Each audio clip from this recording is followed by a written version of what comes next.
अगर आप अपनी कमाई को निवेश करने के लिए सोच समझकर कदम उठाना चाहते हैं और एक सुरक्षित निवेश विकल्प को तलाश में हैं, तो भारतीय स्टेट बैंक की ओर से लागू की जाने वाली पीपीएफ स्कीम आपके लिए बिल्कुल सही विकल्प हो सकता है।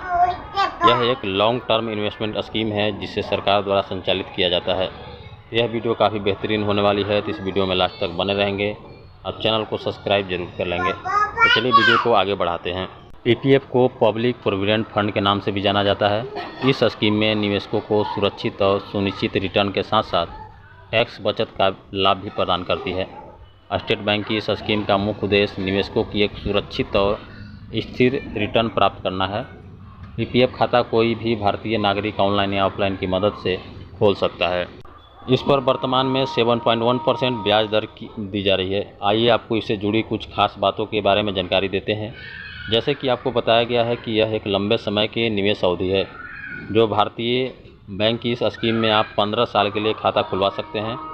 इसके बाद भी अगर आप निवेश जारी रखना चाहते हैं तो 5-5 साल के ब्लॉक में आगे बढ़ा सकते हैं।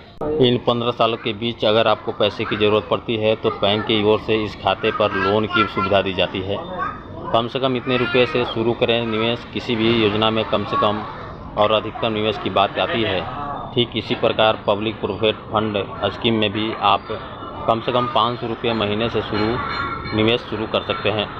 वहीं अधिकतम निवेश बात करें तो एक वित्तीय वर्ष में 1.5 लाख का निवेश कर सकते हैं। इस योजना में अर्जित ब्याज पर टैक्स नहीं लगता और निवेशकों को धारा 80C के तहत टैक्स छूट भी मिलती है। इसके साथ ही पीपीएफ में निवेश सुरक्षित होता है क्योंकि इसे सरकार द्वारा समर्थित किया जाता है और ब्याज दरें तिमाही आधार पर सरकार द्वारा निर्धारित की जाती है। 50,000 के जमा पर मिलेगा इतना फंड। अब हम समझेंगे कि स्टेट बैंक पीपीएफ स्कीम में यदि 50,000 का निवेश करते हैं तो हमें 15 वर्षों में कितना रिटर्न मिल सकता है। अगर कोई आवेदक अपने पीपीएफ खाते में सालाना 50,000 का निवेश करता है तो 15 वर्षों में आपका कुल निवेश 7,50,000 हो जाता है। इस जमा पर बैंक की ओर से 7.1% की ब्याज दर से आपका निवेश 15 सालों में काफ़ी ज़्यादा बढ़ जाएगा। कैलकुलेट करें तो 15 सालों में मैच्योरिटी के बाद आपको 13,56,070 रुपये की राशि एक मुश्त मिलती है, जिसमें से निवेश को न गिने तो केवल ब्याज के रूप में आपको 6,56,070 रुपये मिलते हैं। अगर आप अपनी कमाई को निवेश करने का सोच रहे हैं तो एक सुरक्षित विकल्प की तलाश में हैं, तो भारतीय स्टेट बैंक द्वारा पेश की जाने वाली पीपीएफ स्कीम आपके लिए उपयुक्त हो सकती है। यह एक लॉन्ग टर्म इन्वेस्टमेंट स्कीम है जिसे सरकार द्वारा संचालित किया जाता है। पीपीएफ स्कीम निवेशकों को सुरक्षित और सुनिश्चित रिटर्न के साथ साथ टैक्स बचत का लाभ भी देती है। इसका मुख्य उद्देश्य निवेशकों को एक स्थिर रिटर्न प्रदान करना है। भारतीय नागरिक इस खाते को ऑनलाइन या ऑफलाइन खोल सकते हैं। वर्तमान में इस पर 7.1% ब्याज दर उपलब्ध है।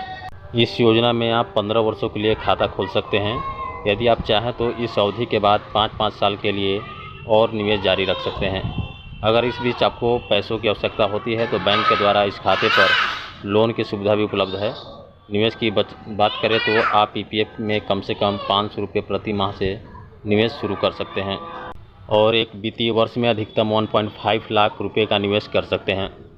इस योजना के तहत अर्जित ब्याज पर टैक्स नहीं लगता और आपको धारा 80C के तहत टैक्स की छूट भी मिलती है। पीपीएफ में निवेश सुरक्षित होता है क्योंकि इसे सरकार द्वारा संचालित किया जाता है और ब्याज दरें तिमाही आधार पर निर्धारित होती है। अब यदि आप पीपीएफ में सालाना 50,000 रुपये का निवेश करते हैं तो 15 वर्षों में आपका कुल मिलाकर 7,50,000 रुपया हो जाता है, जिस पर 7.1% ब्याज दर से आपका निवेश 15 साल के बाद 13,56,070 रुपया हो जाएगा। इसमें से सिर्फ ब्याज के रूप में आपको 6,56,070 रुपये की राशि प्राप्त होगी। उम्मीद करते हैं हमारे द्वारा बताई गई जानकारी ज़रूर पसंद आई होगी। इसी तरह का केंद्र सरकार और राज्य सरकार के द्वारा चलाई जा रही स्कीम और योजनाओं की जानकारी सबसे पहले प्राप्त करने के लिए टेक्नोलॉजी ज्ञान विद रवि चैनल को सब्सक्राइब कर बेल घंटी को प्रेस कर लें ताकि वीडियो का नोटिफिकेशन सबसे पहले आपको प्राप्त हो सके। तो फिर मिलते हैं एक और टॉपिक के साथ नेक्स्ट वीडियो में। जय हिंद।